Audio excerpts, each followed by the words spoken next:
Hi there, this is David, and welcome to New RPG News. We do have a lot of stuff to talk about today, but first, before we begin, I would like to talk about something that's been weighing on my mind quite a bit.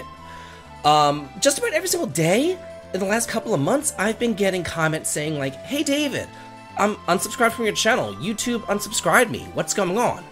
Well, remember, I got hacked back in December? Yeah, that's what's going on. I lost like over 2,000 subscribers then. So I just want you to double, triple check that you are subscribed to the channel, that you do have notifications turned on, so that you know whenever I do go live. It really does help me out, and it will help you out too.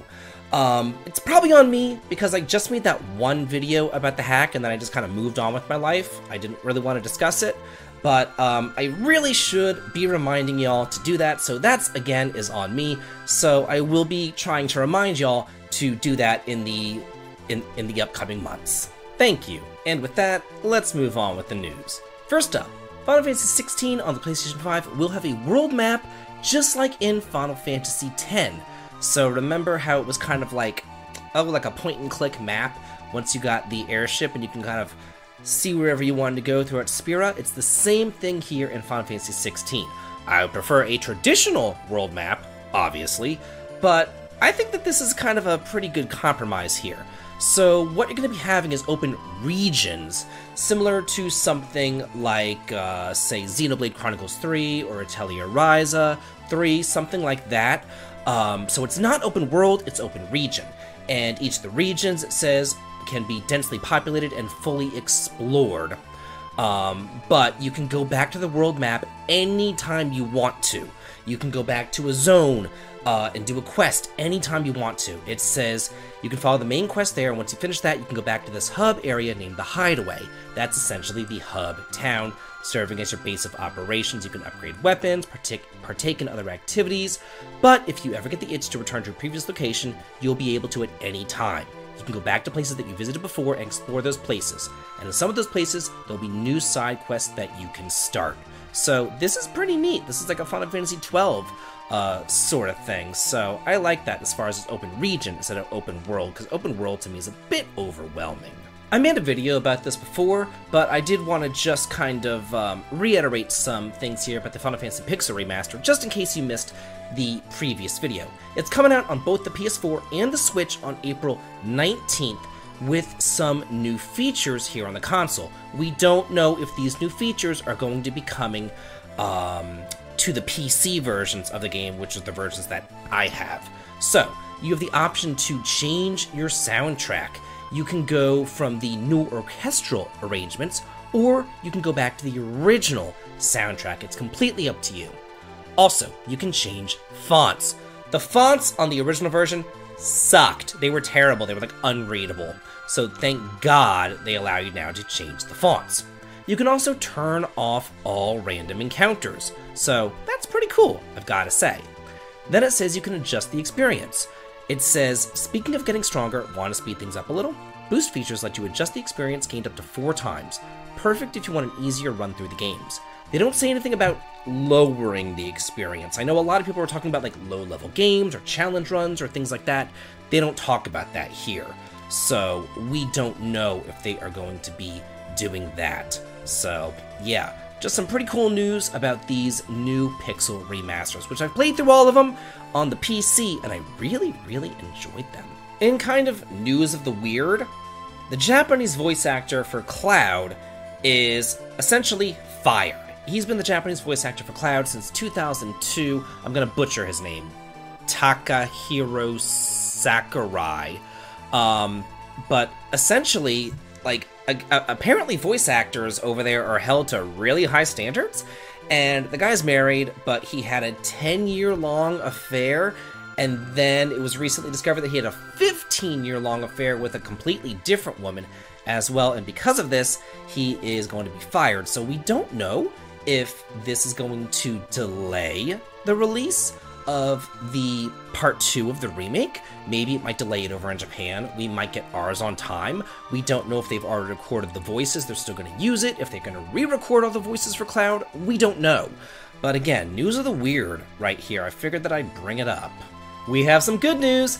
Konami is set to re-enter the console gaming market with their new studio called Konami Osaka opening up. They left back in 2015, and then they started doing like mobile stuff and gambling stuff and things like that, but now they are going back into the console market. Hell yeah!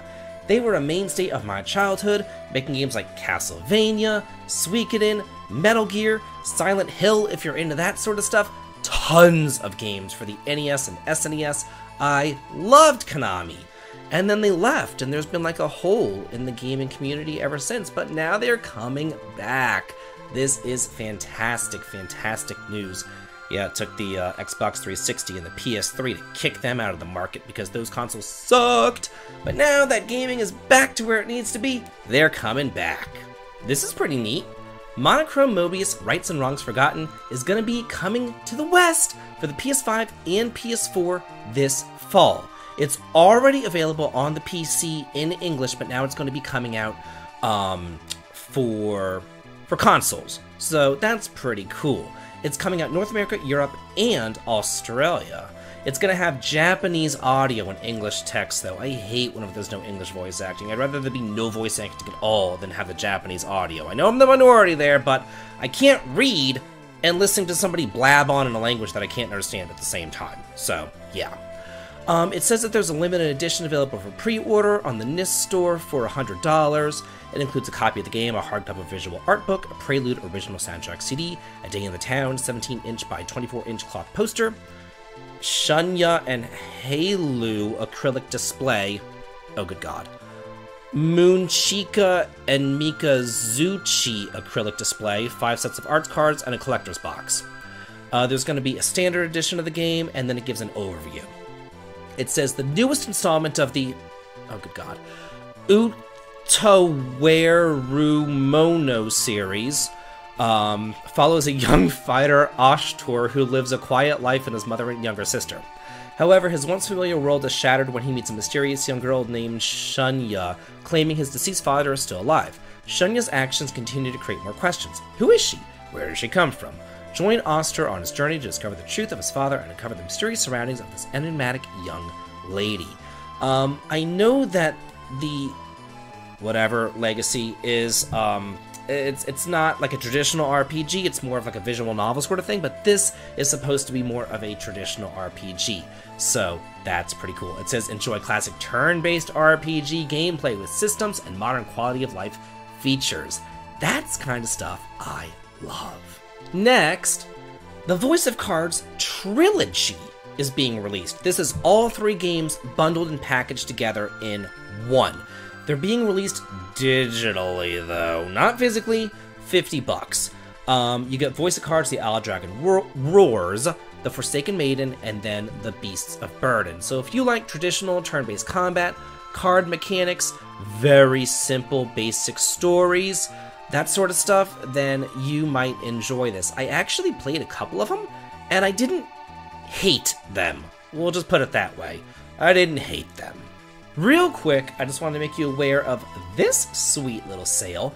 We have a bundle of Valkyria Chronicles 1 and 4 together on the Nintendo Switch for only $12.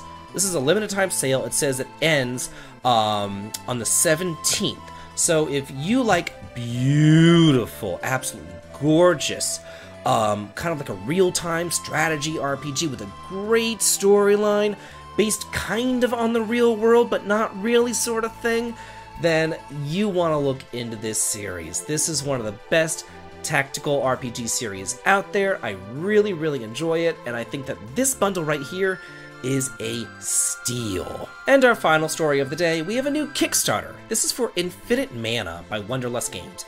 Right now there's 20 days to go in the Kickstarter. They have a $41,700 goal. They've only hit $3,266 at the time of this recording. But it looks really freaking sweet. And they're Nevadans too, so hey, you know, gotta support my fellow Nevadans. Anyway, this is a HD2D RPG. It says with an emphasis on lore, exploration, and glitch mechanics.